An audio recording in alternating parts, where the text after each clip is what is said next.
firefighters have rushed to a blazing house fire in the Wilkes-Barre suburb of Dallas in Pennsylvania. And when the fire is extinguished, the body of Brian Cochis is found lying on a couch among the ashes.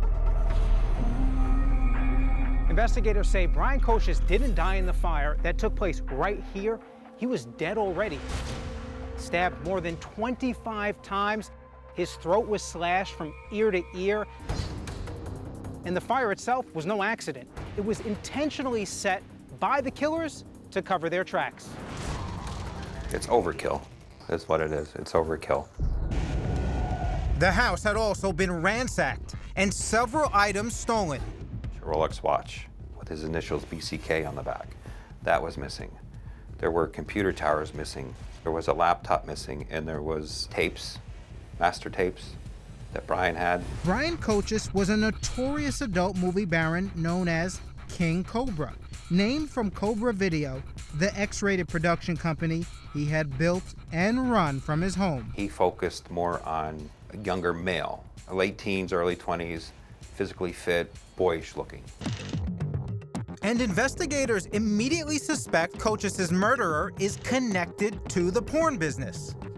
Among them, a disgruntled actor named Sean Lockhart, Cochis' hottest young star who, along with his manager, Grant Roy, had been locked in a bitter legal battle with Cochis over the ownership of Sean's screen name, Brent Corrigan.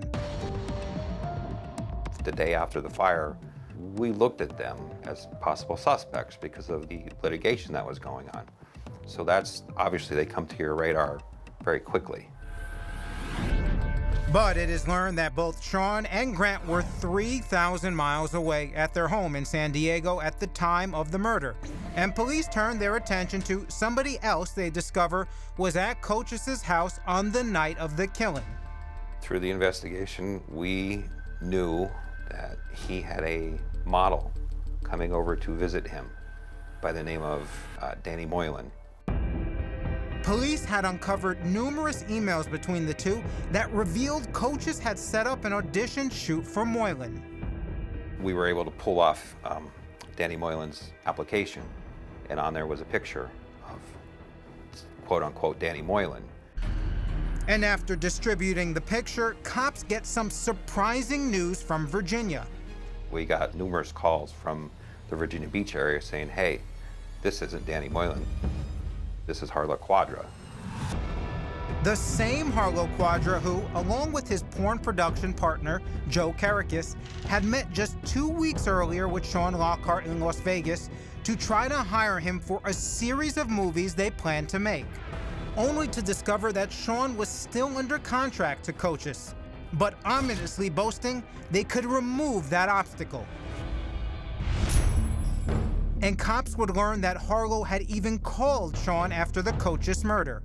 And said, looks like our guy took care of things for us.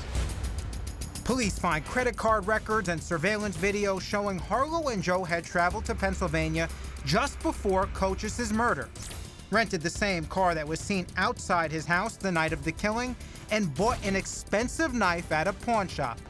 And that's what Harlow used to cut Brian's throat. And when cell phone tracking records place them both near the house on the night of the murder, investigators know what happened.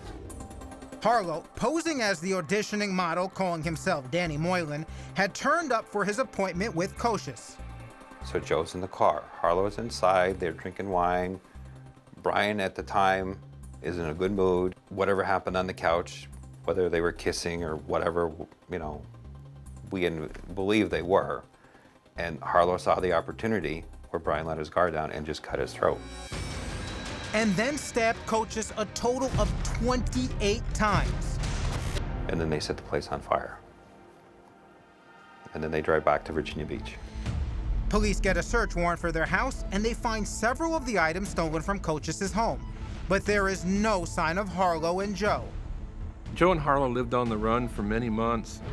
Joe tells one of our producers from Crime Watch Daily in this phone interview from prison, we hightailed it down to South Beach, Miami, and set up shop for 5 months. Bought a condo, and we're escorting down there. and we were paranoid. But unbelievably, Joe still thinks they'll get away with the murder and continues to contact Sean Lockhart about doing a film project. And this is where they walk right into the hands of the FBI. Next, Harlow and Joe get stung on a nude beach. So how do you set up a wire on an individual at a nude beach?